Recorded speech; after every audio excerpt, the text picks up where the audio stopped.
Hello, Pinal County, and welcome to Pinal Prep Spotlight, brought to you by Jones Ford Buick GMC, your hometown dealer for more than 50 years. I am Brian Wright, and I am with Maria Vasquez, and we're talking more Pinal County basketball today. We are getting pretty close to February, so the regular season is winding down, getting a little bit closer to the state playoffs, and today we are talking about the Florence boys basketball team. They are off to an 11-9 start overall, and they are number 13 in the 3A Power Points, so sitting pretty comfortably in the playoff picture at this point.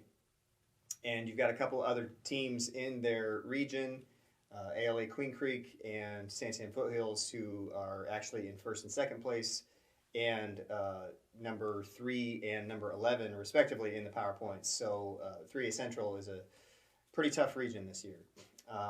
Big question for Florence going into the year was replacing the production of Nick Tucker, who averaged over 25 points per game last year.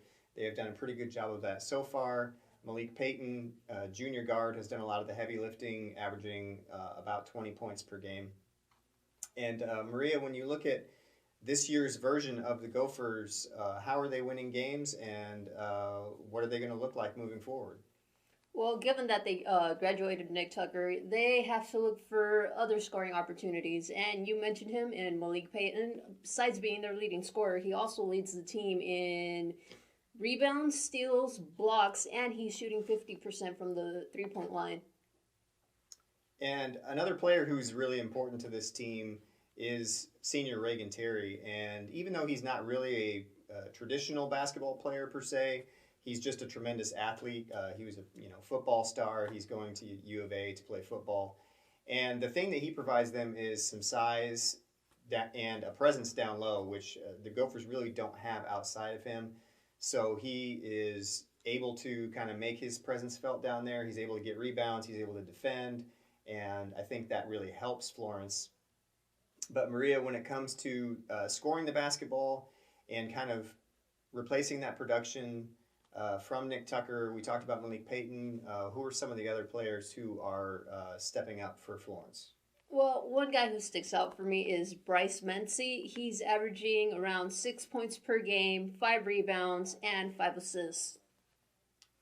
Yeah, and David Silvas is the coach of this team, has been for some time. He always has Florence in playoff contention, usually making runs into the 3A playoffs. And I watched them last week against ALA Queen Creek, which is one of the top teams in 3A, and while they did a good job defensively, points were kind of hard to come by, and that was partly because the Patriots just disturbed their shots. Their size and length made it a little bit difficult on Florence shooting the basketball.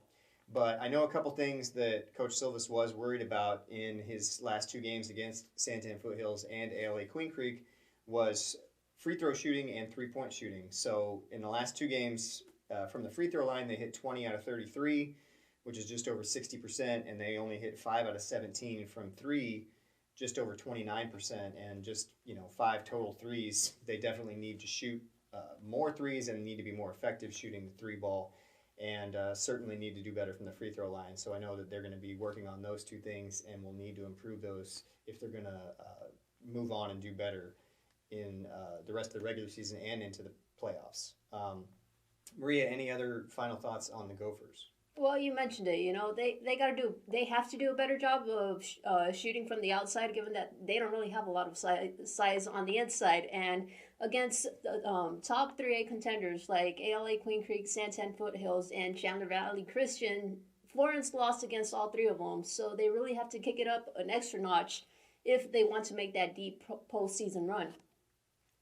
And a good thing for them is that they do still have games on the regular season schedule against Santan Foothills and ALA Queen Creek. So those will be good barometers for them. And they also have a game this Friday on the road at Coolidge. And even though the Bears are a little bit down this year, that is a fierce rivalry, and that should be a tough test for Florence as well. Let's move on to our What to Watch. And Maria, what do you have this week?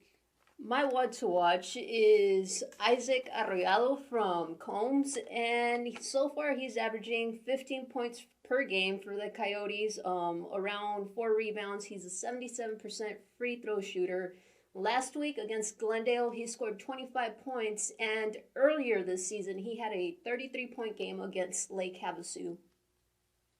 And I'm going to talk about the Poston Butte girls basketball team, and they are in their second season under head coach Savannah Bix, and she has done a really nice job turning this program around.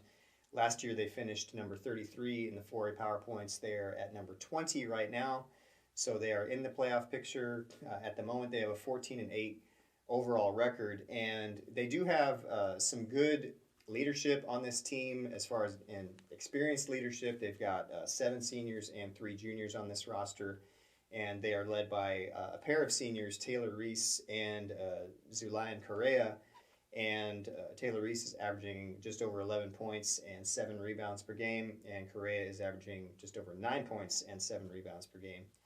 So I look forward to see what the Broncos can do the rest of this season as they continue to improve and see if they can make some noise in the 4A playoffs.